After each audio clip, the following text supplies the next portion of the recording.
Good morning everyone. আজ আমরা যাচ্ছি শ্রীনগরের লোকাল সাইটসিনগুলো যেগুলো আছে সেগুলো দেখে নেব। আর ব্লগগুলো কেমন হচ্ছে অবশ্যই কমেন্ট করবেন, লাইক করবেন এবং অনেক অনেক শেয়ার করবেন। অনেক ইনফরমেশন দেওয়া হচ্ছে। আশা করি আপনারা যখন আসবেন কাশ্মীর তখন আপনারা উপকৃত হবেন। ঠিক আছে।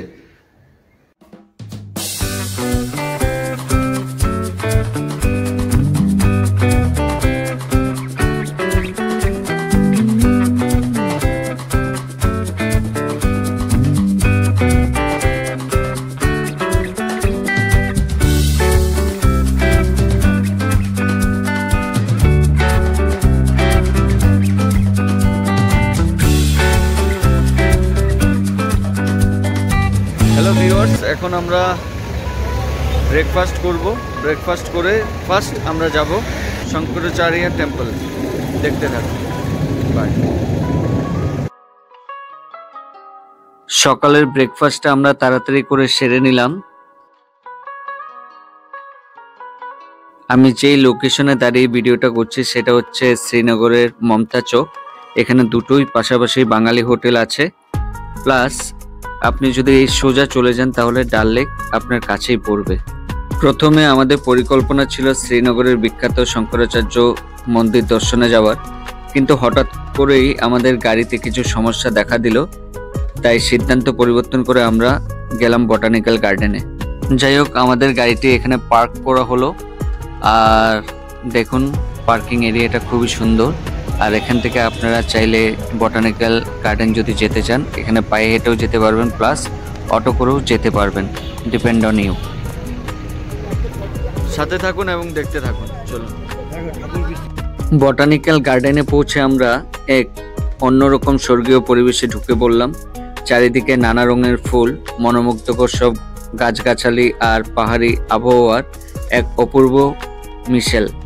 আমরা অনেক ছবি তুললাম, চারপাশে প্রাকৃতিক সৌন্দর্য উপভোগ করলাম আর সময়টাকে উপভোগ করলাম সম্পূর্ণভাবে। সো ডিয়ার ভিউয়ার্স, কাশ্মীর আসলে অবশ্যই বটানিক্যাল গার্ডেন আসতে ভুলবেন না, অবশ্যই এখানে ভিজিট করবেন। আমরা হাঁটছিলাম ধীরে ধীরে, প্রতিটি গাছের সামনে দাঁড়িয়ে তার সৌন্দর্য আর বৈচিত্র্য দেখছিলাম। চোখে পড়ল কিছু দুর্লভ ফুল যেগুলোর নাম আমরা আগে কখনো শুনিনি। তাদের রং, গঠন, এমনকি গন্ধও ছিল একেবারে আলাদা। সো ডিয়ার ভিউয়ার্স, আমাদের বটানিক্যাল গার্ডেন দেখা হয়ে গেল। এখন যাচ্ছি টিউলিপ গার্ডেনে। এটাও খুব সুন্দর ছিল বটানিক্যাল গার্ডেন। পার পার্সন 30 টাকা করে। চলুন, দেখা হচ্ছে। Tata. Indira Gandhi tulip garden, যা এশিয়ার সর্ববৃহৎ টিউলিপ বাগান হিসেবেও পরিচিত, বাগানের প্রবেশপথে দাঁড়িয়ে আমরা যেন থমকে গেলাম। সামনেই এক রঙিন সমুদ্র, লাল, হলুদ, গোলাপি, সাদা, বেগুনি, কমলা।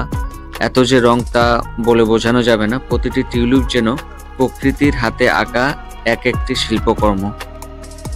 প্রতি বছর মার্চের শেষ থেকে এপ্রিলের মাঝামাঝি সময় শ্রীনগরে Indira Gandhi Memorial tulip garden সাজে এক অপরূপ রূপে।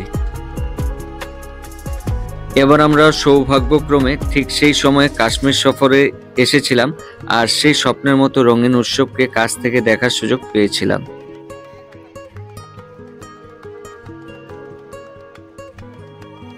দিনের শেষে গাড়ির সমস্যাটা সাময়িকভাবে ঠিক করার পর আমরা শেষমেশ যাত্রা করলাম শঙ্করাচার্য মন্দিরে।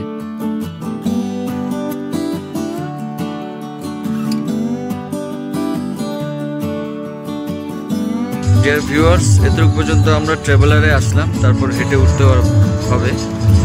সো ডিয়ার ভিউয়ার্স, একটা ইনফরমেশন আপনাদের দিয়ে রাখি। এই সোজা রাস্তা দিয়ে গিয়ে ওখানে চেকিং আছে।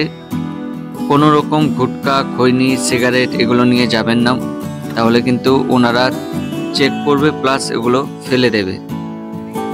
সো যখন যাবেন এগুলো নিয়ে যাবেন না।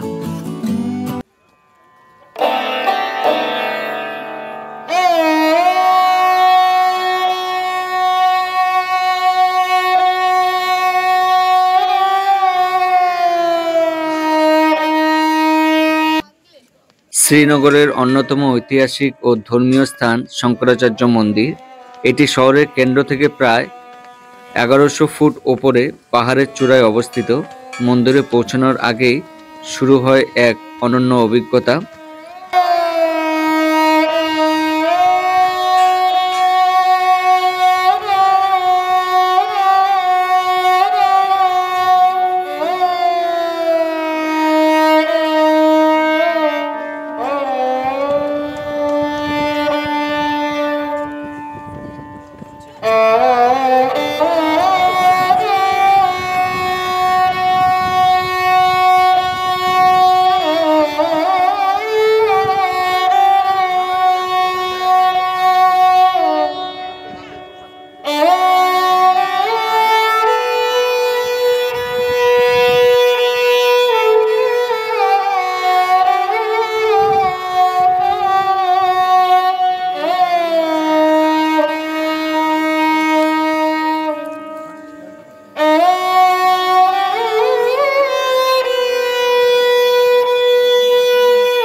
বাঘেরা পাহাড়ি রাস্তা আর উপরে উঠতে উঠতে বদলে যেতে থাকা শহরের দৃশ্যপট। এত খাড়াই, এতটা সিঁড়ি,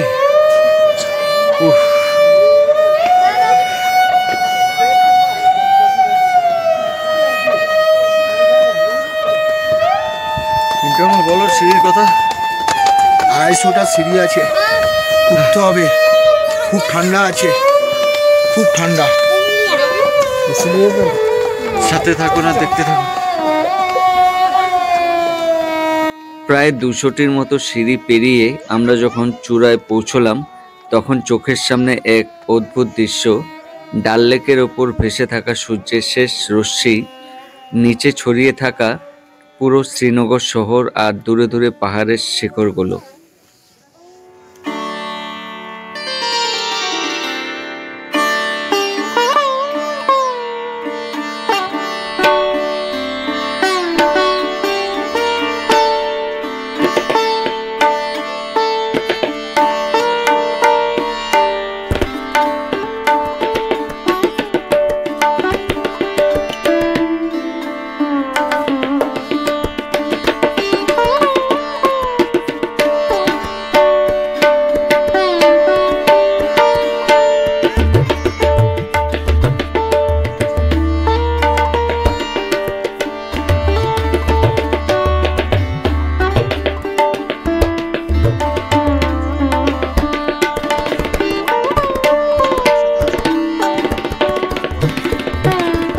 হ্যালো ভিউয়ার্স, শঙ্করাচার্য টেম্পলে এখানে পৌঁছে গেছি। সাথে শ্রী শঙ্করাচার্য দীর্ঘ সময় সাধনা লিপ্ত ছিলেন বলে কথিত আছে এখানে, তাই মন্দিরটি তার নামই পরিচিত। মন্দিরের ভেতর প্রবেশ করলে এক নিঃশব্দ পবিত্র আবহ মনের ভেতর পর্যন্ত ছুঁয়ে যায়। মন্দিরের ভেতরে ছিল শিবলিঙ্গ, যেখানে আমরা প্রণাম করলাম এবং মনের ভেতর থেকে প্রার্থনা করলাম শান্তির জন্য। ভেতরে কোনো ক্যামেরা বা মোবাইল ব্যবহার করার অনুমতি ছিল না, তাই মনের চোখেই আমরা সেই শান্ত শুদ্ধ অনুভবকে ধরে রাখলাম।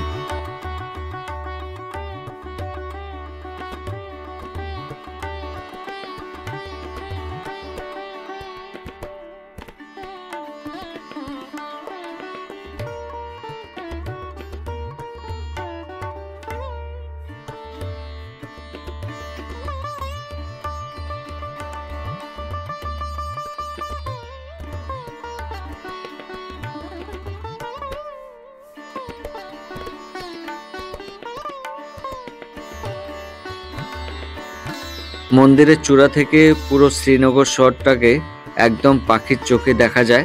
ডাল lake, boat house, tulip garden, দূরে মেঘে ঢাকা পাহাড়, সবকিছুই যেন এক চিত্রকর্ম হয়ে আমাদের চোখের সামনে ভেসে উঠছিল।